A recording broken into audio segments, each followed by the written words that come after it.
kapatid, meron akong i-share sa inyo.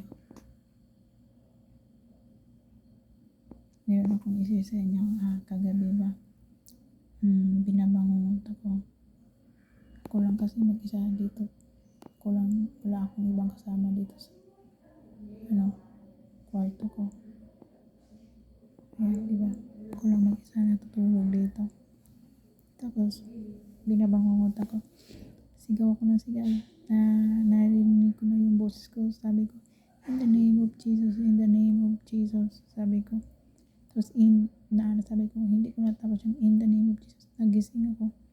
Tapos, pagising ko, sobrang init ng pakiramdam ko. Tapos, hinawakan ko yung katawan ko. Hindi naman siya mainit. Akala ko nilalagnat ako. Tapos, wala naman, hindi naman ako mainit. Tapos, habang nagmuni-muni pa ako ba yung nag-iisip ko ba yung panaginip ko. Tapos, gano'n pa ako, hindi pa ako makabalik tulog ba. Nag-isip-isip ako. Kasi grabe yung hinihingal ako. Ganun, hinihingal ako. Tapos, meron akong narinig na ano pa yung time na yun, 1 AM. Meron akong narinig na worship song na pamilyar sa akin. Tapos, nagano ako dito sa kabilang kwarto. Wala. Tapos, wala. Parang dito lang sa loob. Meron nagkanta ng worship song. Tapos, hinawakan ko yung cellphone.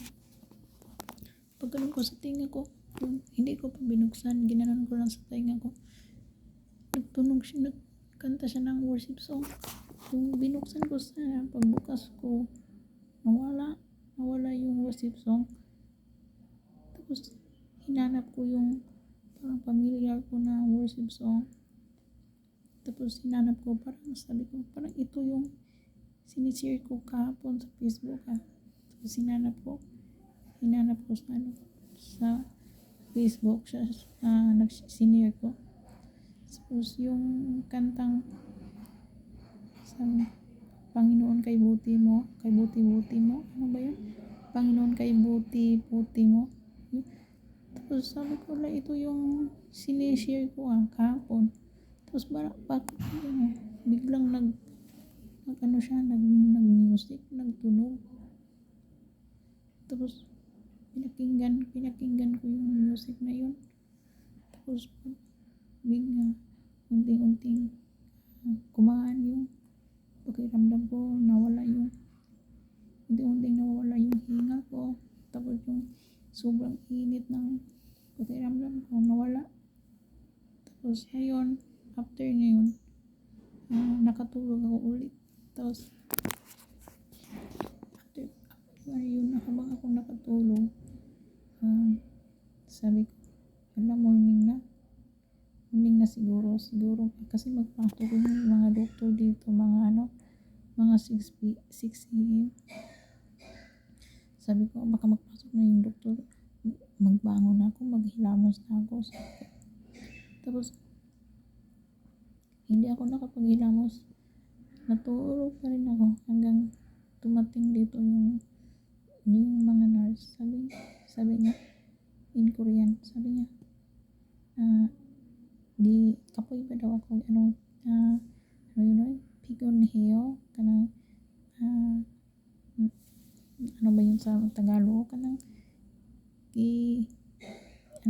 gikapoy, ano yung sa Tagalog, hindi ko alam sa mga Tagalog sa gikapoy, kayo na lang maghanap, yung, kapoy ka ba? Sabi ng ganon, kung sa ating bagis, gikapoy ka. Tapos sabi ko, hindi naman ako gikapoy. Tapos, mayroon kasi akong kunti na Korean, maintindihan ko na sila sa awa ng Panginoon. Dinadasal ko din yun na, makaintindi na akong kunti ng Korean, kahit kunti, maintindihan ko yung mga doktor. Tapos ayun, sabi niya na, napapagod. Pala yung Tagalog, sabi niya, napapagod ka ba? Pagod ka? Sabi niya gano'n. Sabi ko, hindi. Tapos, ulit yung dugo ko. Kininan ako ng dugo. Tapos, tinik yung yung heartbeat. Heartbeat ba yun? Tapos yung, anong tawag, basta tinik nila. Maraming check dito. Tapos, ayun, labas ng nurse, naghilamos. Sabi ko, ano na yun? 7 p.m. Meron pa na siyang, 7 a.m. Meron pa na ditong gamot na nagpasok pala siya dito. Hindi ko alam nagpasok siya. Meron palang gamot na binigay dito, nilagay dito sa table. Tapos pagtingin ko, pang pang 7 a.m. Ayun, after ko maghilamos, tinig. Ayun, after 30 minutes, nagdating yung nurse. Ayun, kinumusta naman ako kung masakit ba yung liyo ko. Sabi ko, hindi na masakit. Okay na ako. Kagabi nga, kasi after yung binabangot ako, ganun man ako nang yung binabangot ako. Tapos after ko yung binabangot ako, nagganon na ako. Tumagilid na ako. Makatagilid na kasi ako. Meron kasi dito sobrang ganda talaga ng Korea. Meron kasi dito mga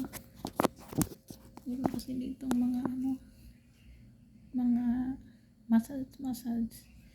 Baka siguro. Meron kasi dito pang massage yung mag-upo ka sa upuan. Tapos, i-massage yung buong katawan mo. Hanggang ulo, hanggang paa, i-massage yung katawan mo. Para yung taloy ng dugo maging maayos. Tapos, yung bago akong naoperahan, yung paa ko rin, meron silang nilagay na electric massage. Pinasuot nila sa akin, 2 paa. Tapos, ayun, nag-massage.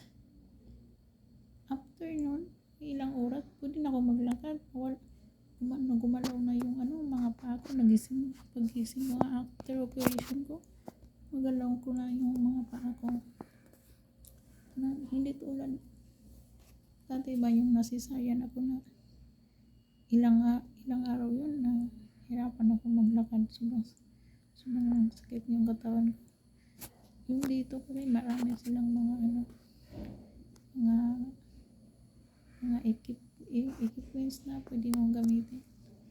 Yung sa labas, mayroong pang massage na upuan. Lang din yun, free. So, sobrang ganda dito. Yung una, hindi pa ako nagpunta doon sa labas kasi mahiya ako maglabas ba. Ako lang foreigner dito. Tapos walang makaintindi sa akin. Tapos sinamahan ako ng partner ko, nag-massage doon sa labas. Ayun, after ako massage, yung sobrang bigat ng yung leg ko, hindi maganon, hindi maliok-liok, hindi mag-move. After ko ma-massage, nagalaw-galaw ko na yung leg ko. Sobrang magaan sa pakiramdam. Kahapon, 2 beses ako, 15 minutes, 2 beses o 30 minutes. Tapos, kanina, umaga pa rin. Namassage din ako, 15 minutes. Tapos, mamaya na naman, siguro mga hapon o gabi. Ayan guys. Parang ako kasi paubos na yung punta yung nurse. Paubos na yung nilagay niyang gamot sa paubos na. Tapos ito lang yung i-click ko. Parang napunta yung nurse. Papalitan na naman. Tapos, good news guys. Hinihinga pang konti. Bukas maglabas na tayo. Hindi na tayo makauwi bukas. Thank you Lord. Salamat talaga kay Lord na makauwi ako. Nakasama ko ulit yung anak ko. Namiss ko na yung anak ko. 5 days, 5 nights na ako dito matutulog. Kasama anak ko. Kamiss talaga. Hapon, nag-visit siya, birthday niya. Binigyan ng papa niya ng cake, isang cake, yun lang. Hindi kami na handa na kasi hindi na kami nag-celebrate kasi dito ako sa hospital. Kaya hindi ba ako naligo kasi baka mabasa ito, mapasukan ng tubig. Kaya hindi pa ako naligo. Bukas pag-uwi, maligo na ako. Kasi dumami na yung ano ko, dandruff, yung kaspa ko. Sobrang dami. Hey guys, bye guys, thanks for watching.